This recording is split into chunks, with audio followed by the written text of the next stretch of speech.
Tuhan bersama. Inilah Injil suci menurut Santo Matius. Yesus berkata kepada murid-muridnya, bagaimana pendapatmu jika seseorang mempunyai 100 ekor domba dan seekor di antaranya sesat? Tidakkah ia akan meninggalkan yang 99 ekor di pegunungan, lalu pergi mencari yang sesat itu?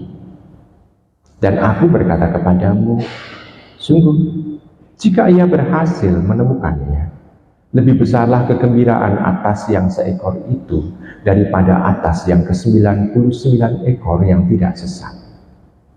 Demikian pula, Bapamu yang di surga tidak menghendaki seorang pun dari anak-anak ini hilang.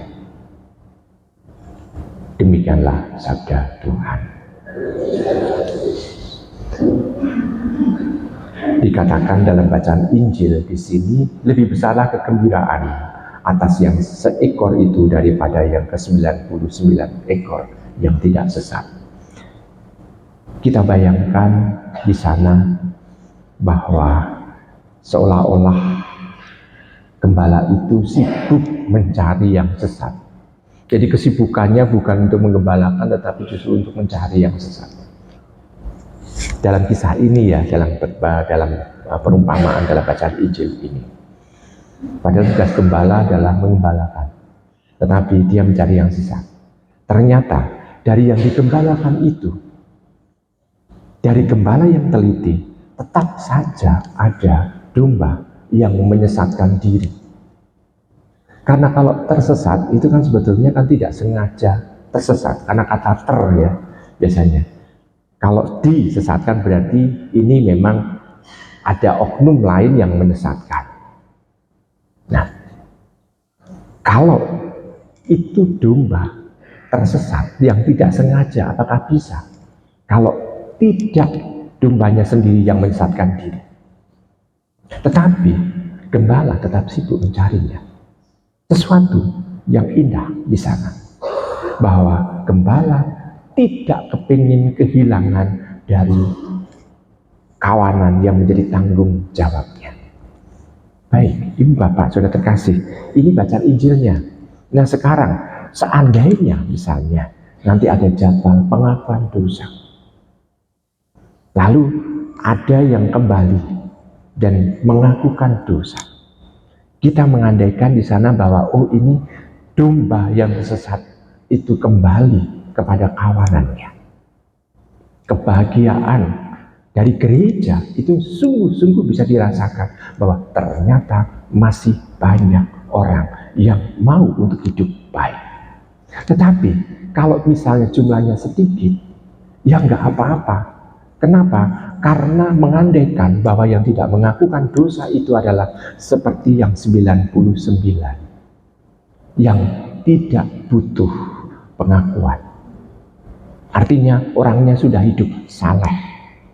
Jadi pengandaian kalau misalnya pengakuan dosa, umat yang mengaku dosa itu sedikit, itu romo paroki itu akan gembira. Kenapa? Karena umatnya adalah umat yang suci di paroki ini. Itu jadi ada sesuatu hal. Lalu pernah suatu ketika juga dengan kelompok Piul, yaitu pendamping iman usia lanjut, mengunjungi mereka yang sudah sepuh untuk mengaku dosa. Tetapi tetap saja ada yang ditolak, ada yang menolak, ada yang tadinya mendaftar lalu mengundurkan diri, menolak. Kenapa? Ya karena saya tidak tahu alasannya, tetapi saya mengandaikan diri bahwa orang itu memang orang yang saleh, nggak butuh untuk pengakuan dosa, walaupun romonya datang untuk mendengarkan pengakuan dosa.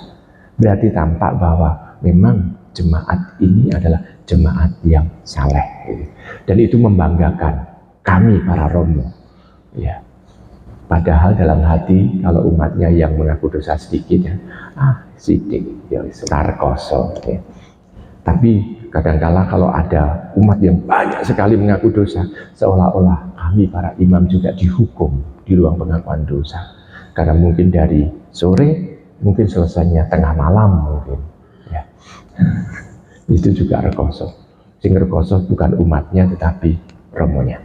Baik, Ibu Bapak, Saudara terkasih, ini pengandaian yang ada. Nah sekarang, kalau bagi diri kita, bacaan ini mengajak apa?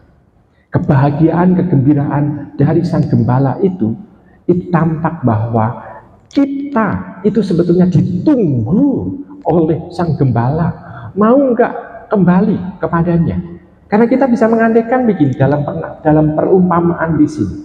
Seandainya gembala saat mencari domba yang hilang itu, tetapi dombanya tidak mau kembali, malah lari menjauh, apakah gembala tetap mau memaksakan diri untuk mengembalikan domba itu pada kawanannya? Mungkin juga gembala itu tetap berlari untuk menemukan atau menangkap domba yang lari untuk menyesatkan diri itu, tapi setelah ketemu domba itu tidak dikembalikan ke kawanannya, tetapi disembelih untuk pesta mungkin. Ibu Bapak Saudara terkasih dalam Tuhan. Nah, kita bisa melihat bahwa ternyata gembala pun itu tetap memberikan kebebasan, ada kehendak pribadi dari domba itu. Kalau dia tidak mau dikembalikan ke kawanannya, ya mungkin ada cara tersendiri dari gembala itu untuk supaya tidak tersesat lebih semakin jauh lagi. Nah, kita bisa melihat di situ. Maka kalau seandainya dalam diri kita sendiri kita tidak mau bertobat kepada Allah, apakah Tuhan itu juga gelo?